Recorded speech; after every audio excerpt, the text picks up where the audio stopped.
Cara, se você acha que a grande tensão da temporada de 26 da Fórmula 1 ia se resumir à nova aerodinâmica ativa, à falta de bateria dos motores elétricos ou ao desespero das equipes em Albert Park, você está redondamente enganado. A real é a seguinte: enquanto a gente está focado no asfalto australiano para a abertura do campeonato, existe um verdadeiro furacão geopolítico acontecendo nos bastidores e que está prestes a rasgar o calendário da Fórmula 1 ao meio. O paddock na Austrália está uma panela de pressão, e não é por causa do acerto de suspensão. Nós estamos diante de uma das maiores crises logísticas e políticas da história recente do esporte a motor. E a Fórmula 1 está prestes a ser forçada a tomar uma decisão que vai mudar completamente a cara desse campeonato. O papo de hoje é denso, é sério e vai muito além da pista. Eu estava acompanhando nas últimas horas uma discussão gigantesca e super aprofundada que explodiu no Reddit e que me fez mergulhar de cabeça nos dados e nas notícias de bastidores. O tema do fórum era simples e direto: quais corridas vão substituir as etapas do Oriente Médio? E cara, se você não está acompanhando o noticiário internacional, a situação na região do Golfo atingiu um nível crítico e assustador nesses primeiros dias de março de 26, envolvendo conflitos pesados entre Estados Unidos, Israel e Irã. O espaço aéreo, em vários hubs de aviação fundamentais do planeta, foi simplesmente fechado. E isso não é uma projeção para o futuro, isso já está esmagando o esporte hoje.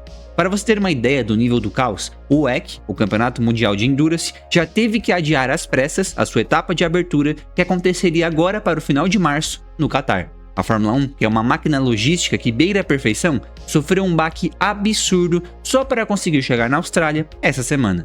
Dezenas de voos foram cancelados, o frete atrasou, equipes inteiras ficaram presas na Europa. O desespero foi tão grande que a FIA teve que emitir um comunicado oficial de emergência, suspendendo a regra do toque de recolher.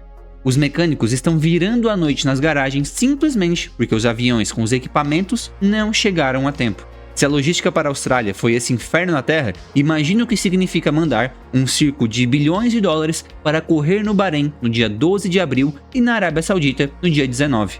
E a minha leitura sobre isso é muito clara: não vai ter corrida no Oriente Médio em abril.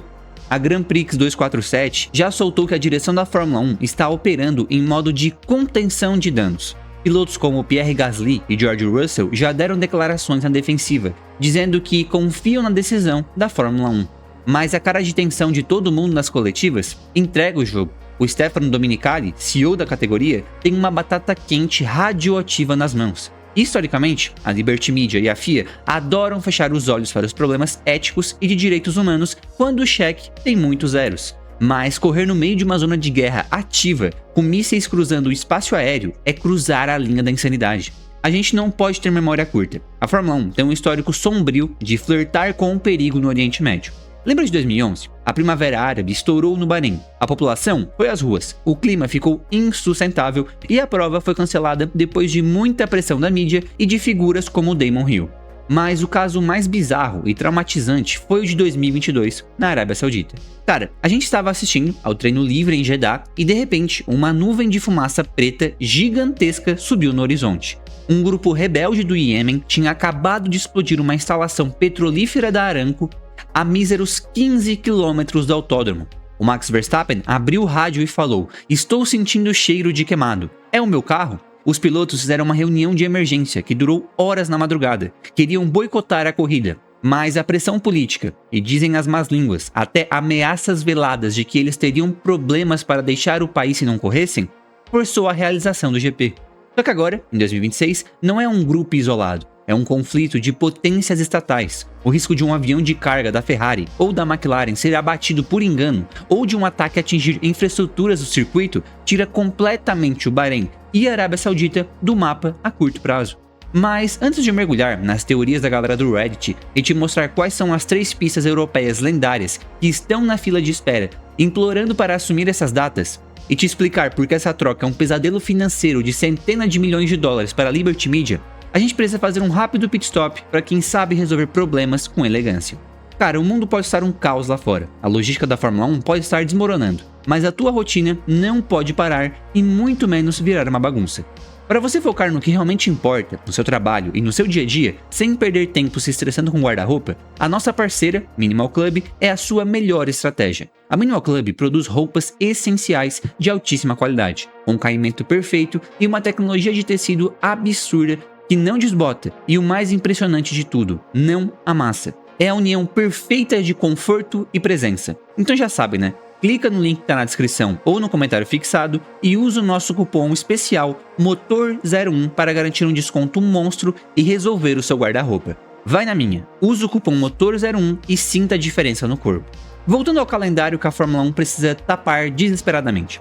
Lá na discussão do Reddit, os fãs mais puristas estavam soltando fogos de artifício com a possibilidade de trocar as corridas no meio do deserto por circuitos clássicos europeus. E as informações que estão vazando da imprensa italiana e britânica confirmam que existem 3 nomes muito fortes circulando na mesa do Dominicali para tapar esse buraco de abril: Imola, Portimão e Istanbul Park.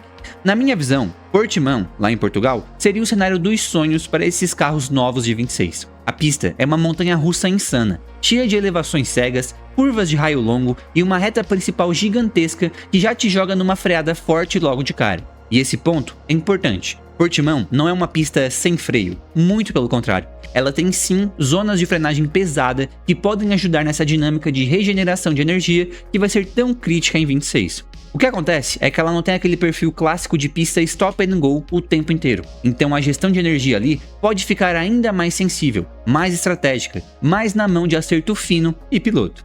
E isso, para nós que assistimos, é ótimo. Os pilotos amam Portimão justamente porque ela pune carro desequilibrado e recompensa coragem e precisão. O problema de Portimão nunca foi o traçado. O problema é a estrutura do entorno. A capacidade de hotel na região do Algarve, a logística para enfiar o circo da Fórmula 1 lá com menos de um mês de aviso prévio, transporte, operação, staff, carga, tudo isso vira um desafio colossal. A segunda opção que ferveu nos fóruns é o retorno imediato de Imola, um autódromo carregado de peso emocional pra gente, porque é impossível ouvir Tamburello e não sentir aquele silêncio na cabeça, lembrando do Ayrton. E no papel seria a solução mais fácil. Pista pronta, grau 1, Europa, equipes praticamente em casa, Ferrari no quintal. Só que tem um porém que ninguém pode fingir que não existe. Imola é estreita, é travada em pontos-chave e pune demais quem perde posição.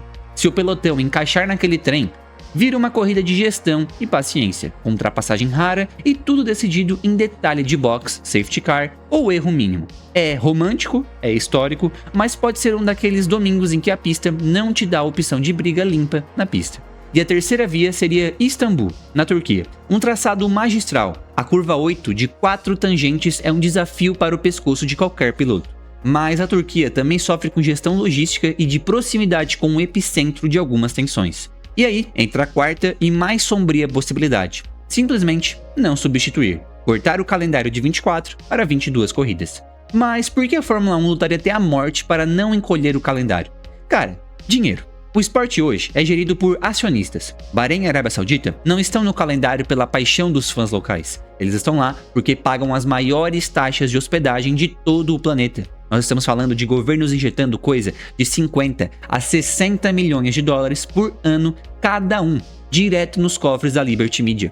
Imola e Portimão não tem como pagar nem metade disso. Se a Fórmula 1 for para a Europa agora, vai ser praticamente de graça, com a categoria arcando com os custos ou isentando a taxa, apenas para cumprir os milionários contratos de transmissão de TV, que exigem um número mínimo de etapas por ano. O Dominicali vai ter que explicar para os engravatados de Wall Street por que o balanço financeiro do segundo trimestre de 26 vai ter um buraco de mais de 100 milhões de dólares. É uma queda de braço brutal entre o dever moral de proteger a vida dos mecânicos e pilotos e a ganância insaciável da máquina comercial da Fórmula 1.